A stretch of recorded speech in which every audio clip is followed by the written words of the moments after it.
Et si ce que tu croyais savoir sur Jésus n'était qu'une partie de la vérité? Et si les signes que le monde attend étaient déjà en train de se manifester, non pas dans le chaos extérieur, mais au plus profond des cœurs? Aujourd'hui, nous allons franchir une frontière délicate entre croyances héritées et vérité révélée. Un voyage entre le message de Jésus, la promesse du Mahdi et l'appel silencieux d'Allah à l'âme humaine. Écoute jusqu'au bout, car ce message ne cherche pas ton attention, il cherche ton cœur. Dans chaque civilisation, chaque culture, chaque époque, le nom de Jésus résonne différemment. Pour certains, il est une incarnation divine. Pour d'autres, un mystère théologique entouré de dogmes, de conciles et de débats sans fin. Mais dans l'islam, Jésus, Isa ibn Maryam, paix soit sur lui, n'est ni un mythe, ni une énigme confuse. Il est une clarté, une lumière déposée dans l'histoire humaine comme un signe direct de la puissance d'Allah. L'islam ne diminue pas Jésus. Au contraire, il le replace à la hauteur exacte que Dieu lui a accordée. Il est l'un des 5 grands prophètes, choisi, purifié, honoré, un homme exceptionnel mais un homme, un serviteur mais un serviteur élevé. Et c'est précisément là que naît le malentendu. L'humanité a souvent confondu le miracle avec la source du miracle. Le Coran nous invite à contempler la naissance de Isa non comme une rupture des lois divines, mais comme leur parfaite expression. Mariam, seule, éprouvée, incomprise, recevant une annonce qui dépasse l'entendement humain. Et pourtant, dans ce moment d'abandon total, Allah manifeste sa souveraineté absolue. Pas par le bruit, pas par la force, mais par un décret simple, silencieux, irrévocable. Sois. Ce récit n'est pas seulement une histoire sacrée figée dans le passé. Il agit comme un miroir tendu à la conscience humaine. Car si Allah a pu créer sans père, alors aucune de nos limites n'est un obstacle pour lui. Ce que nous appelons impossible n'est souvent que le reflet de notre vision étroite, enfermée dans la logique du monde matériel.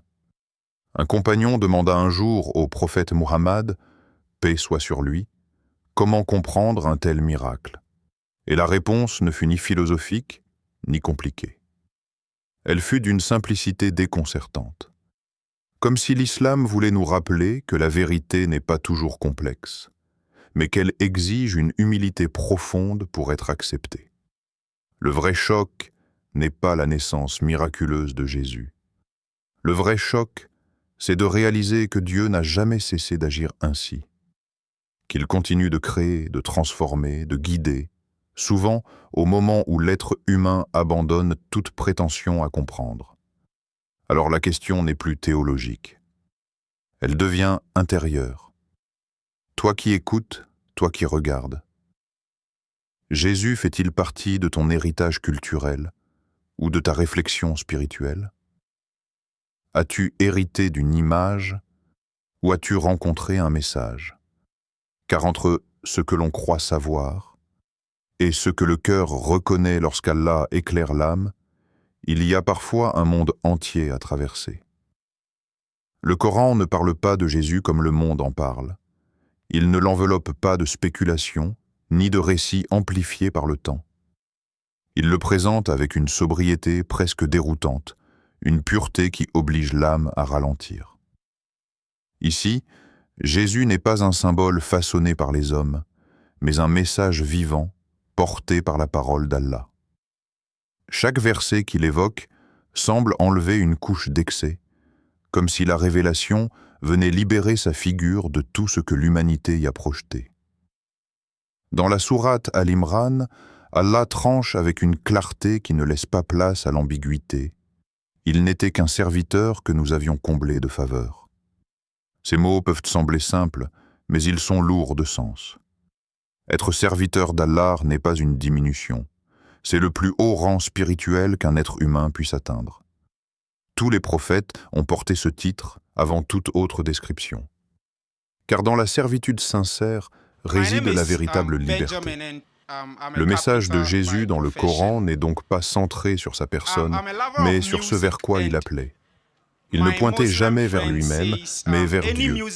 Il enseignait l'humilité dans un monde avide de reconnaissance, la douceur dans un monde dominé par la force, et la paix intérieure dans un monde obsédé par le pouvoir extérieur. Son message n'était pas une rupture avec la loi divine, mais un rappel vivant de la miséricorde d'Allah. Spirituellement, cette vérité agit comme une lame subtile. Elle coupe l'ego sans bruit. Elle confronte l'homme à une question inconfortable. Pourquoi cherchons-nous toujours à élever les créatures, alors que tous les prophètes ont passé leur vie à élever la conscience vers le Créateur? Reconnaître Jésus comme serviteur, c'est accepter que la grandeur ne réside pas dans l'élévation de soi, mais dans l'effacement devant Dieu.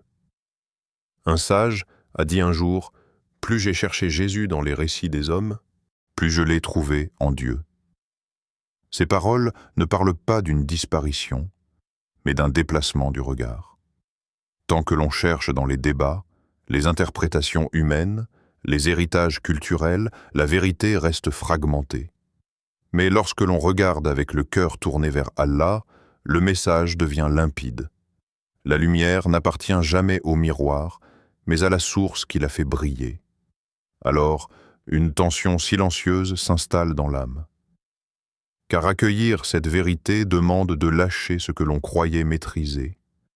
Cela demande de renoncer à des images rassurantes, à des idées héritées, parfois même à une identité construite autour d'elle. Et la question demeure suspendue dans le cœur du spectateur. Es-tu? Es-tu prêt à laisser tomber ce que tu crois savoir pour entendre ce que Dieu te dit réellement? Il existe, dans la sagesse islamique, des vérités qui ne se révèlent pas dans l'agitation du monde, mais dans ses fissures. Des signes qui ne s'imposent pas par la force, mais qui se glissent lentement dans la conscience humaine. Le Mahdi fait partie de ces réalités discrètes, souvent mal comprises, parfois exagérées, mais profondément ancrées dans la tradition prophétique. Il n'est pas annoncé comme un conquérant spectaculaire, mais comme une réponse divine à une humanité épuisée par l'injustice.